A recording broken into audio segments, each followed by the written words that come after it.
आदाब नाजरीन, उर्दू खबरों में आप सभी का खैर मकदम है। नजर डालते इस वक्त की खास खबरों पर। वजीर आजम ने मन की बात प्रोग्राम में त्योहारों के ताल्लुक से दिया खास पैगाम। 2 अक्टूबर को खादी मसरूआत खरीदने और वोकल फॉर लोकल को फरोग देने की अपील।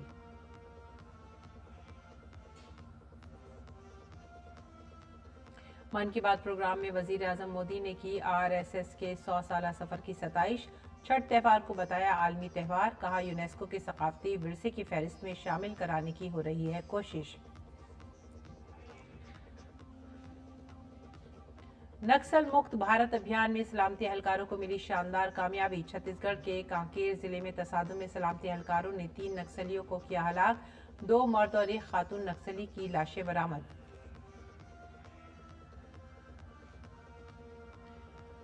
तमिलनाडु के करौर भगदड़ मामले में पुलिस ने चंद मुंतजमीन के खिलाफ मामला किया दर्ज। पुलिस तहकीकात में मसरूफ, जख्मियों का अस्पताल में इलाज जारी। वजीर आजम मोदी ने महलूकीन के अहल खाना को 2-2 लाख रुपए की माली मदद देने का किया ऐलान।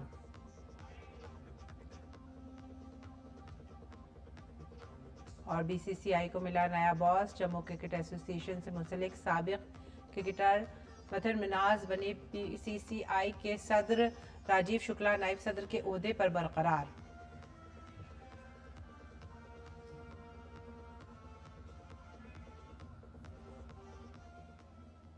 खबरें अब तफसील से। वजीर आजम नरेंद्र मोदी ने अपने माहाना मन की बात प्रोग्राम के दौरान अहले वतन के साथ अपने ख्यालात का इश्तराक किया। GST बचत उत्सव का जिक्र करते हुए वजीर आजम ने त्योहारों के दौरान देसी मसनूआत के इस्तेमाल पर जोर दिया। उन्होंने उन लोगों का भी जिक्र किया जो हैंडलूम और दस्तकारी के शोबे में कामयाबी की कहानियां लिख रहे हैं। वजीर आजम ने कहा कि नेक नियति हो तो कामयाबी हमसे दूर नहीं जा सकती। मुल्क भर में इस वक्त त्योहारों की खुशियां नजर आ रही हैं। हर तरफ अकीदत का माहौल है। वज़ीर-ए-आज़म नरेंद्र मोदी ने अपने मन की बात प्रोग्राम में नवरात्रि, विजयदशमी, दिवाली और छठ का जिक्र किया। यूनेस्को की सकाफती विरसे की फहरिस्त में छठ महापर्व को शामिल करने की कोशिशों का हवाला देते हुए वज़ीर-ए-आज़म ने छठ को एक आलमी त्योहार करार दिया। साथियों, मुझे आपको ये बताते हुए बहुत खुशी है कि भारत सरकार भी छठ पूजा को लेकर एक बड़े प्रयास में जुटी है।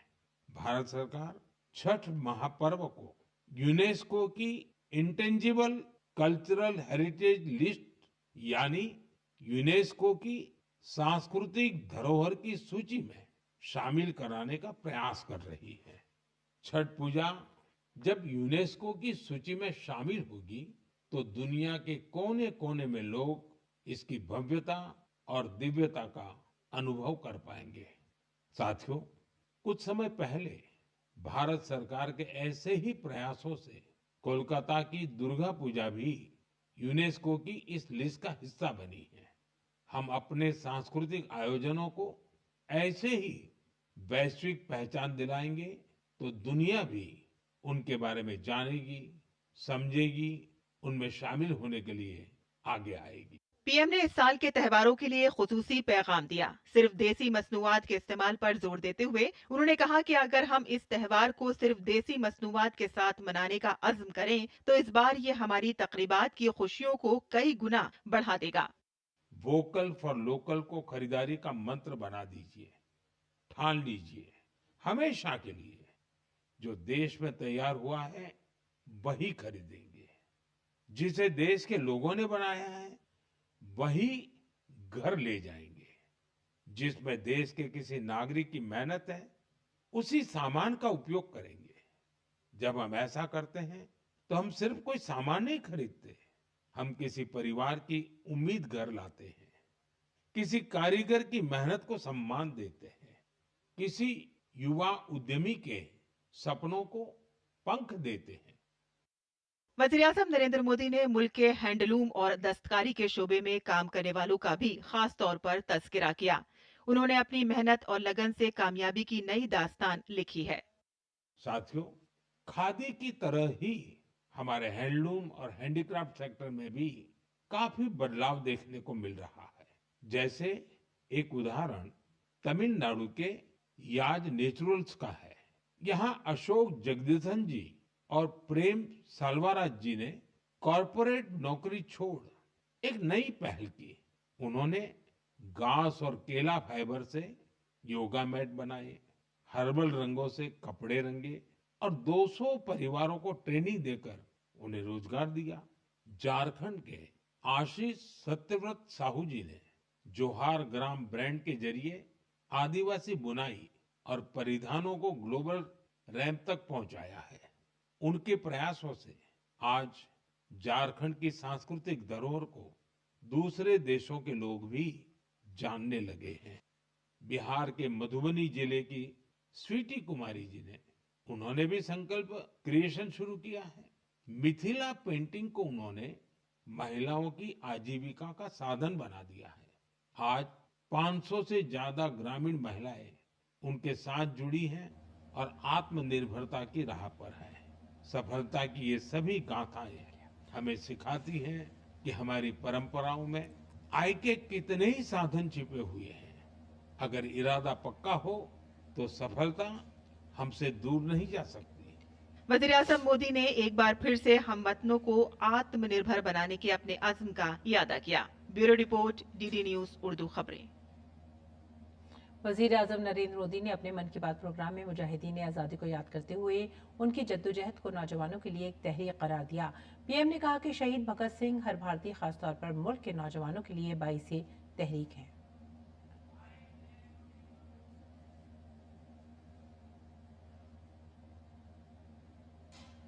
हिंदुस्तान के अजीम इनकलाबी और मुजाहिद आज़ादी शहीद भगत सिंह ने 23 साल की कम उम्री में फांसी के फंदे को चूम लिया। आज उनके यौम पैदाइश पर अपने मन की बात प्रोग्राम में वज़ीर आज़म नरेंद्र मोदी ने उन्हें खराज अकीदत पेश किया। वज़ीर आज़म ने कहा कि शहीद भगत सिंह हर भारतीय के लिए एक तहरीक हैं।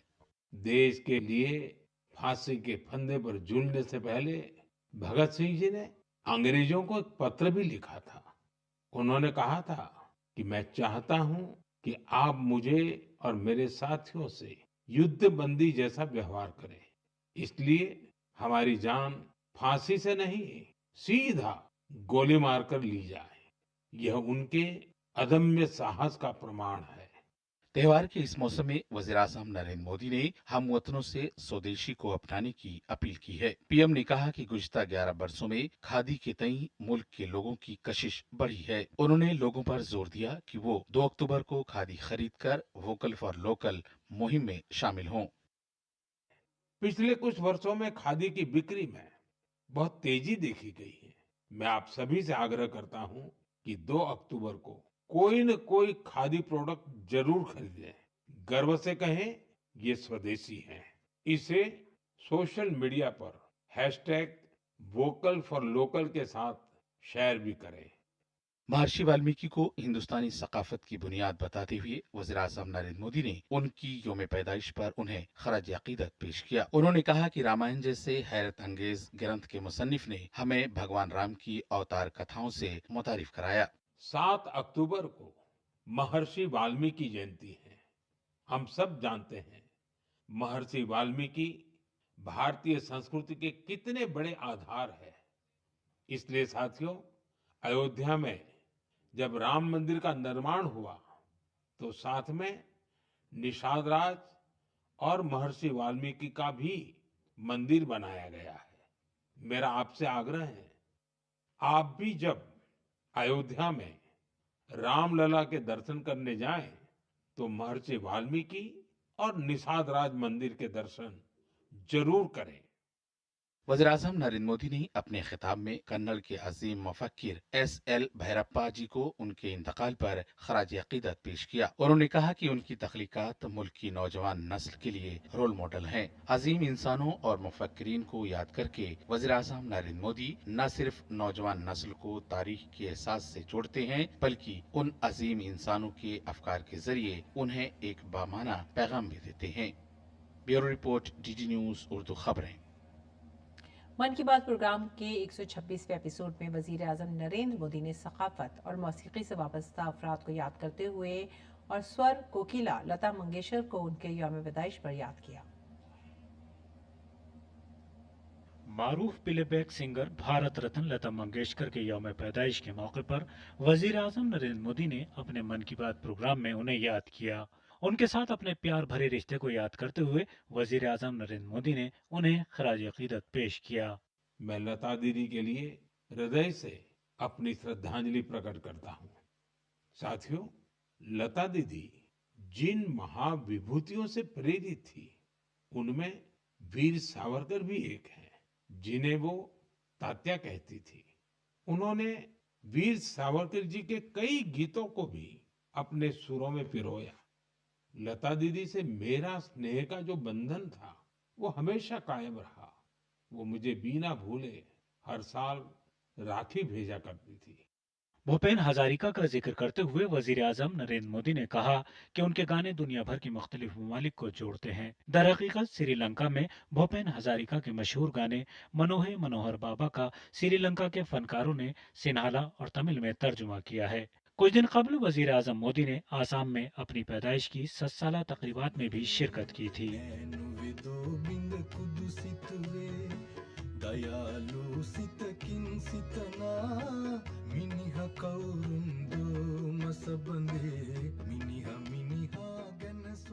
वजीर आजम नरेंद्र मोदी ने हाल ही में गुलूकार जुबेन गर्ग के बेवक्त इंतकाल पर अफसोस का इजहार किया।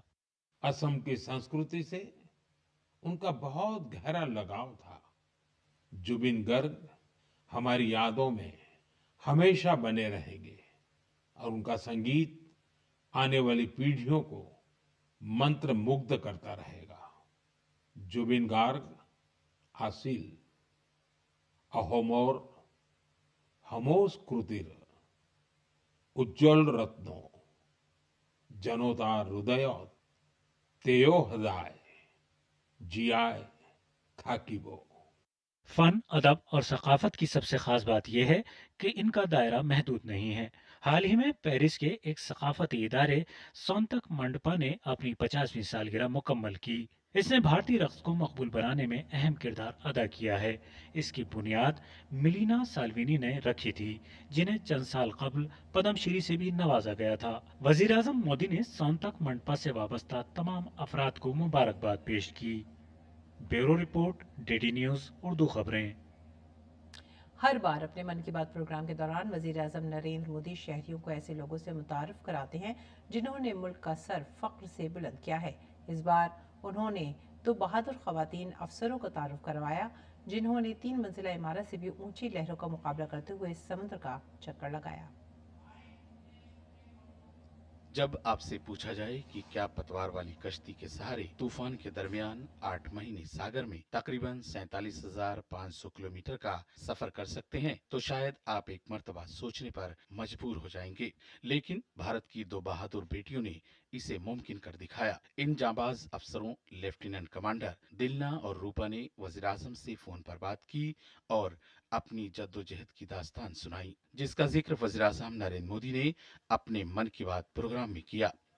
मैं आपको ये बोलना चाहती हूँ कि लाइफ में सर एक बार हमें ऐसा मौका मिलता है जो हमारी जिंदगी बदल देती है सर, और ये सर्कम नेविगेशन वो हमारे लिए ऐसी एक अपॉर्चुनिटी थी। और इस एक्सपेडिशन में हम लगभग 47,500 किलोमीटर सेल किया सर। हमने 2 अक्टूबर 2024 को निकला गोवा से और 29 मई 2025 को वापस आया। और इस एक्सपेडिशन हमें कंप्लीट करने के लिए 238 डेज लगे सर, और 238 डेज हम सिर्फ दोनों थे सर इस बोट पे। सफर के दौरान अपने तजर्बात का इश्तराक करते हुए लेफ्टिनेंट कमांडर रूपा ने बताया कि टीम ने जुनूबी समुद्र में 17 मीटर लंबी और 5 मीटर चौड़ी कश्ती में 3 तूफानों का सामना किया।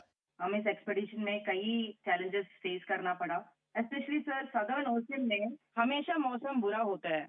हमें 3 तूफानों को भी फेस करना पड़ा। और सर हमारा बोट सिर्फ 17 मीटर का है और लेंथ में उसका विड्थ है सिर्फ 5 मीटर। तो कभी कभी कुछ लहरें आती थी जो 3 स्टोरी बिल्डिंग से भी बड़ी थी सर, और हमने बहुत ज्यादा गर्मी और बहुत ज्यादा सर्दी दोनों फेस किया है हमारे जर्नी में। अंटार्कटिका में सर जब हम सेल कर रहे थे, हमारा टेम्परेचर 1 डिग्री सेल्सियस और 90 किलोमीटर पर आवर का हवा दोनों एक साथ हमको सामना करना पड़ा था। और हमने ठंड से बचने के लिए 6 to 7 लेयर कपड़े एक साथ पहनते थे, और पूरा सदर्न ओशन हमने ऐसी 7 लेयर ऑफ क्लोथिंग से किया सर। एंड कभी कभी हम गैस स्टोव लेके हमारा हाथ को गर्म करते थे सर, और कभी ऐसे सिचुएशंस भी होते हैं जब हवा बिल्कुल नहीं होता है और हम सेल्स पूरा नीचे करके हम ड्रिफ्ट होते रहता है, और ऐसे वाले सिचुएशन में एक्चुअली सर हमारा पेशेंस टेस्ट होता है। सफर का सबसे यादगार लम्हा नमो पॉइंट पर तिरंगा लहराना था, जो एक रिमोट लोकेशन थी जहां से जमीन दूर थी और खला पास था। नेविगेशन से लेके कम्युनिकेशन, इमरजेंसी डिवाइसेस को कैसे ऑपरेट करना, डाइविंग कैसे करते हैं, और बोट में कुछ भी तरह की इमरजेंसी हो, जैसे मेडिकल इमरजेंसी से हो, कैसे मैनेज करना, ये सब के बारे में हमें इंडियन नेवी ने ट्रेनिंग दिया सर। और इस यात्रा में सबसे मेमोरेबल मोमेंट में बोलना चाहती हूँ सर कि हमने भारत की झंडा पॉइंट नीमो पर लहराया सर। सर पॉइंट नीमो दुनिया की सबसे रिमोटेस्ट लोकेशन पे है सर। वहाँ से सबसे पास कोई इंसान है तो वो इंटरनेशनल स्पेस स्टेशन में है, और वहाँ पे एक सेल बोट में पहुंचने वाला पहला भारतीय और पहला एशियन और दुनिया के पहला इंसान हम बने सर, और ये हमारे लिए गर्व की बात। भारत की इन बेटियों ने हजारों किलोमीटर का सफर तय करके मुल्क का सर फख्र से बुलंद किया। वज़ीर-ए-आज़म नरेंद्र मोदी ने इन बहादुर खवातीन से बात करके उन्हें उनकी मेहनत और उनकी कामयाबियों के लिए मुबारकबाद दी और उम्मीद जाहिर की कि ये कामयाबी मुल्क के नौजवानों को तहरीक देगी। Bureau report, DD news Urdu खबरें। वजीर आजम की मन की बात सुनने के लिए बड़ी तादाद में जीविका दीदी बिहार के बांका के बारी गांव पहुंची। हाल ही में वजीर आजम ने बिहार में 75 लाख खवातीन के खातों में 10,000 रुपए जमा कराए ताकि उन्हें कारोबार शुरू करने में मदद मिले। इससे जीविका दीदी में खुशी का माहौल है। डीडी न्यूज के नुमाइंदे कुमार आलोक ने इस स्कीम से वाबस्ता खवातीन और अवामी नुमाइंदों से खुसूसी बातचीत की। हम यहाँ बांका के एक छोटे से गांव में हैं और यहाँ के लोग प्रधानमंत्री की मन की बात सुन रहे थे, और जिस तरीके से उन्होंने जीविका की चर्चा की और जीविका के तहत जिस तरीके से आम महिलाओं के खाते में 10,000 रुपया ट्रांसफर किए गए हैं, क्या ताकि वो अपना रोजगार खड़ा कर सके। प्रधानमंत्री जी जो हमको पैसा दिए हैं वो हम लघु उद्यमी जो है, हम सत्तू, अचार, पापड़, ये सब जो है धीरे धीरे हम अपने स्तर से धीरे धीरे आगे बढ़ा रहे हैं, और इससे हम जो हमको राशि मिला है अभी 10,000, हम इससे और ज़्यादा प्रोसेस में बढ़ाएंगे इसको। और मैं इतना ही कहूँगी और प्रधानमंत्री जी को मैं धन्यवाद करती हूँ। हम सिलाई कढ़ाई करती थी और मैं और अभी भी सिलाई कढ़ाई करूँगी, और मैं इससे छोटा सा रोजगार से मैं बड़ा रोजगार के रूप में करती हूँ। मुख्यमंत्री रोजगार योजना के तहत मुझे 10,000 रुपया की राशि प्राप्त हुई है, जिससे मैं अपने बेरोजगार को अच्छी तरीके से चलाऊंगी। मैं पहले जीविका में जुड़ कर एक सिलाई का मशीन लिया हूँ, उससे मैं अपना रोजगार कर रही हूँ, और ये 10,000 जो मिला है इससे भी हम अपना रोजगार को आगे बढ़ाना चाहता हूँ। हमारे साथ जिला परिषद की पूर्व उपाध्यक्ष भी है, और जीविका जो योजना है सरकार की, उसको फलीभूत करने में इनका भी बहुत बड़ा अहम योगदान रहा है। मैम, कैसे देखती है जीविका के सरकार का जो कार्यक्रम रहा है, और कार्यक्रम जिस तरीके से 10,000 रुपया अकाउंट में डाले गए। दुर्गा पूजा और दीपावली और छठ उनके लिए जो है खुशी का माहौल लेके आया है कि 10,000 रुपया उनके खाते में पहली राशि आई है, और रोजगार के लिए उनको 2 लाख रुपया दिया जाएगा। सब महिला आत्मनिर्भर होगी, अपने पैरों पे खड़ी होगी। जो महिला घर में बैठी रहती थी वो महिलाओं के पैर में पंख लग चुका है। बांका से विधायक है रामलाल मंडल जी, जीविका को लेकर के आपने कितना मेहनत किया है, और ये इस योजना को हर एक प्रत्येक महिलाओं तक पहुंचाने के लिए आप क्या कर रहे हैं?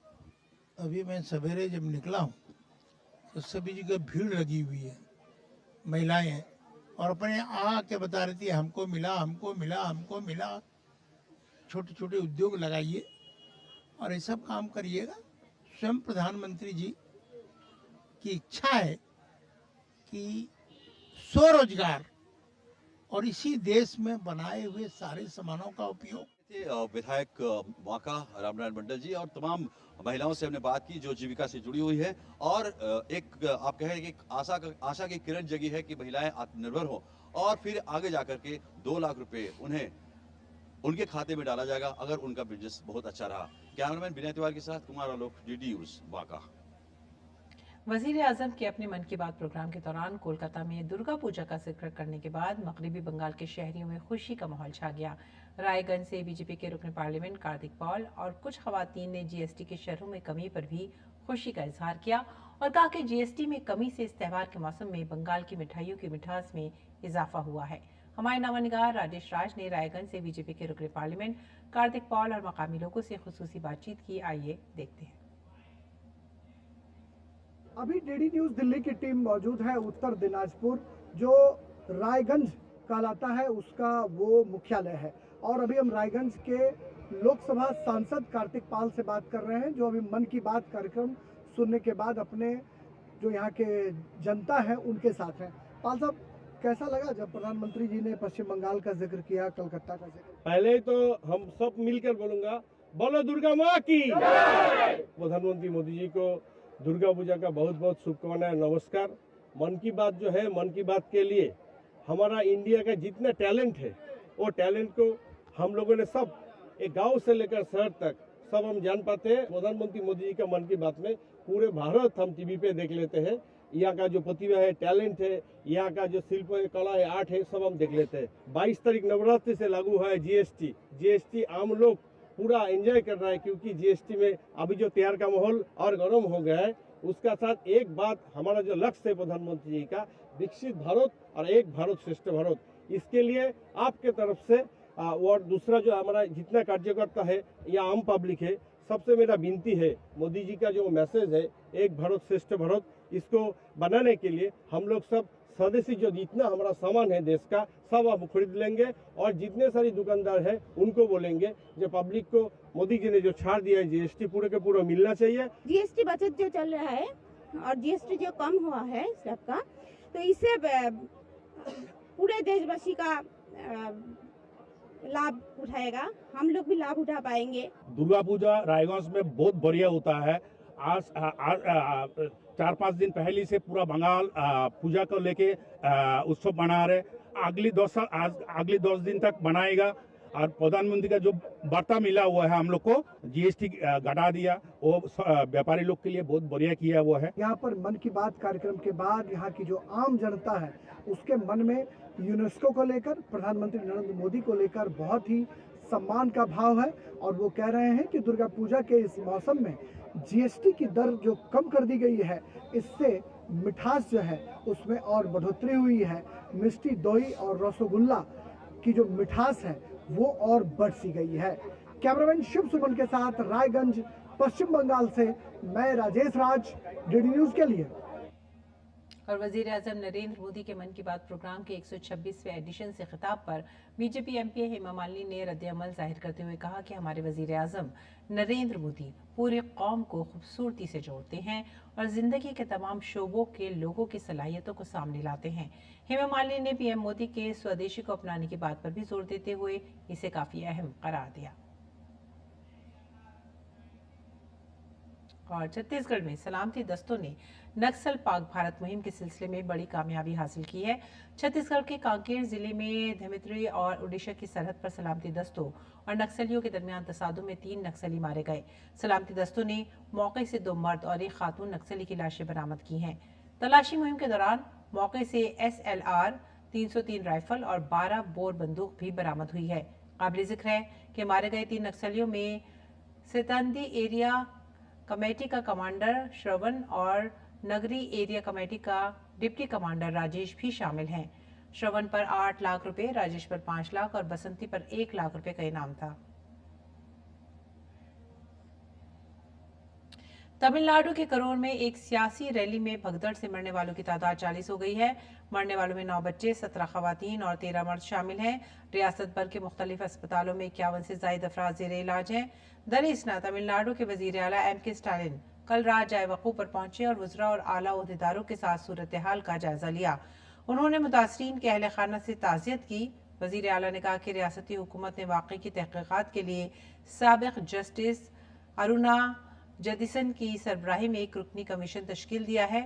इस दौरान मरकज़ी हुकूमत ने रियासती हुकूमत से इस वाक़े पर रिपोर्ट तलब की है। पुलिस ने सियासी रैली के कुछ मुंतज़िमीन के खिलाफ मुकदमा दर्ज कर लिया है। तमिलनाडु वेट्रीगज़म पार्टी के लीडर और अदाकार विजय ने मुतासरीन के तय ताज़ियत का इजहार किया है और जख्मियों की जल्द सेहतयाबी की दुआ की है। वज़ीर आज़म नरेंद्र मोदी ने तमिलनाडु के करूर में एक सियासी रैली में पेश आने वाले भगदड़ के बदकिस्मत वाक़े पर दुख का इजहार किया है। हादसे में हलाक होने वालों के लवाहिकीन और जख्मियों के लिए एक्स ग्रेशिया का ऐलान किया है।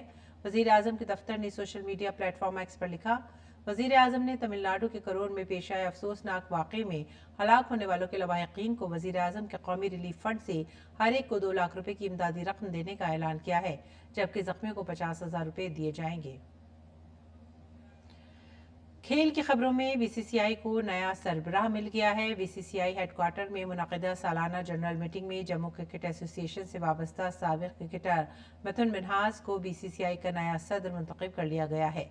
मिथुन रॉजर बिन्नी की जगह लेंगे। दरिस्ना राजीव शुक्ला नायब सदर के ओहदे पर बरकरार रहेंगे। कर्नाटक स्टेट क्रिकेट एसोसिएशन के मौजूदा सदर और भारत के साबिक़ स्पिनर रघुराम भट्ट को बीसीसीआई के खजांची के तौर पर मुंतखब कर लिया गया है। एससीए के सदर के तौर पर उनकी मियाद 30 सितंबर को खत्म हो रही है। देवजीत साइका सेक्रेटरी के ओहदे पर बरकरार रहेंगे, जबकि प्रभजीत भाटिया को ज्वाइंट सेक्रेटरी बनाया गया है। और इसी के साथ ही आप हमारी पूरी टीम को दीजिए इजाजत। आदाब।